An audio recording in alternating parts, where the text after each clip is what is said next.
और जिन महिलाओं ने है कि वुमेन के घर पे आके इन्वेस्टिगेट करें, और पूरा इसका लॉ में हमें सपोर्ट है वुमेन के लिए।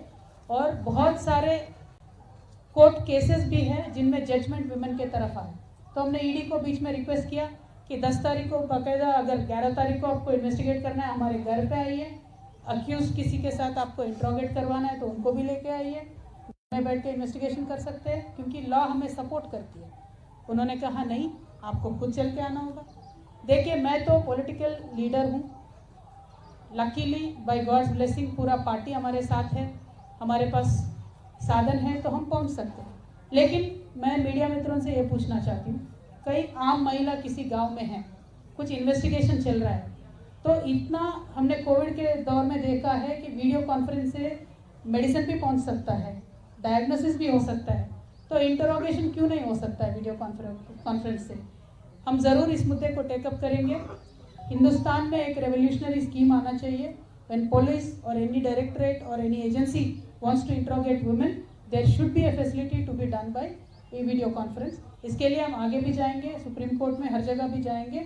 It is not about me, it is for every common woman in this country. I want to take up this issue and we will further take up the issue. Now, when it comes to the original ED summon, we will completely side with them, support with them, because we understand the obligations of the government and the agencies. We will 100% support them. Today the question is, when we look at Telangana data, from last August, in fact from last June, Government of India has constantly been sending its agencies to Telangana. Now question is why? Because Telangana assembly polls are there in this November, December. So the modus operandi of BJP has been कि जहाँ भी election है वहाँ मोदी से पहले ED पहुँच जाता है। तो हमारे तेलंगाना में भी यही हुआ है। तकरीबन सारे बिजनेस हाउसेस पे, एक 500 प्लस बिजनेस हाउसेस पे आईटी रेड होता है, सीबीआई के रेड एक 100 होते हैं तेलंगाना के राज्य में। ईडी तो कम से कम 200 जगहों पे उन्होंने छापा मारा है, और एनआईए एजेंसी ने 500 to 600 मिनिमम लोगों को बुला के, उनको डरा के, धमका के अलग अलग तरीके का काम वहाँ पे चल रहा है। मैं ये लोगों के सामने, जनता के सामने आज रखना चाहती हूँ, क्योंकि ये मेरे अकेले का मुद्दा नहीं है।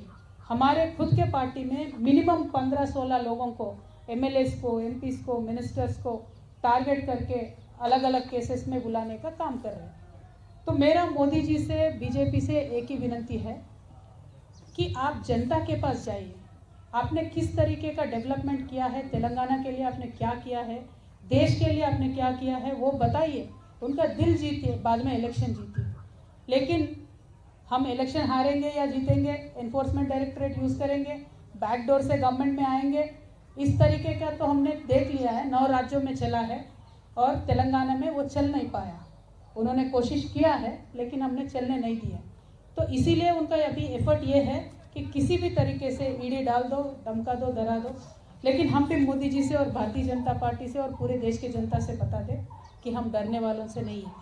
हम एक आंदोलन करके, स्टेट को हासिल करके आज स्टेट में सरकार चला रहे हैं। आगे चल के भी हम जनता के लिए ही काम करेंगे और हम बराबर मोदी जी का, भारतीय जनता पार्टी का जो फेल्यूर्स है उसको एक्सपोज करते ही रहेंगे।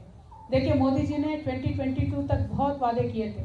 उन्होंने जवान को फेल कर दिया, इस किसान को फेल कर दिया, युवाओं को फेल कर दिया। हर एक सेक्शन में वो सिर्फ और सिर्फ फेल्यूर हो और कुछ भी नहीं है। देखिए, आज ईडी के डायरेक्टर है, उनको एक्सटेंशन पे एक्सटेंशन मिलता है। सेबी के डायरेक्टर है, उनको एक्सटेंशन मिलता है।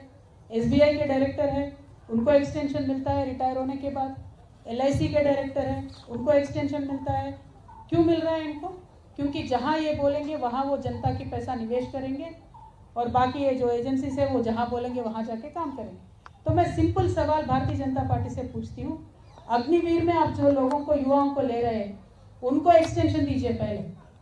क्यों नहीं मिलेगा उनको एक्सटेंशन? क्यों ले रहे हो आप उनको 4 साल को? 4 साल के लिए उनको क्यों ले रहे हो? 4 साल के लिए आप उनको लोगे, ट्रेनिंग दोगे, बाद में रास्ते पे छोड़ दोगे क्या? या जैसे आपके भारतीय जनता पार्टी के नेता बोलते हैं, आपके ऑफिस में चौकीदार के नौकरी पे रखोगे?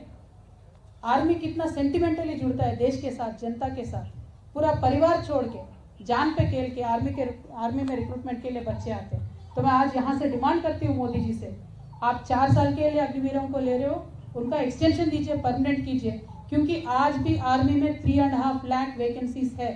तो मैं इतना ही पूछना चाहती हूँ मोदी जी से, आपके फेल्यूर्स को छुपाने के लिए आप जिन जिन राज्यों में इलेक्शन चल रहा है उन राज्यों में आप जाके ये सारे केसेस डाल रहे हो, और हम ज़रूर इनको फेस करेंगे। देखिए, फ्रेंडली उनके जितने भी पॉलिटिकल पार्टीज होते हैं उन पे कोई रेड नहीं होता है, फ्रेंडली उनके जितने भी बिजनेस हाउसेस हैं उन पे कोई रेड नहीं होता है, उन सब के लिए तो 7 खून माफ़ हो जाते हैं।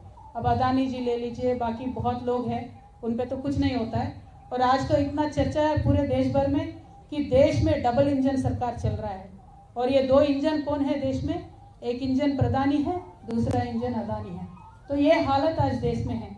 तो ये बच्चा जान चुका है, जिस तरीके से मोदी जी अपने आप को क्लीन बताते थे, साफ बताते थे, वो है नहीं। और श्रीलंकन गवर्नमेंट भी यहाँ आके बोल के गया है कि अदानी जी के लिए आप मोदी जी खुद जाके बोले हैं कि इनको प्रोजेक्ट देना है। तो इस तरीके के सब बात सामने आ रहे हैं।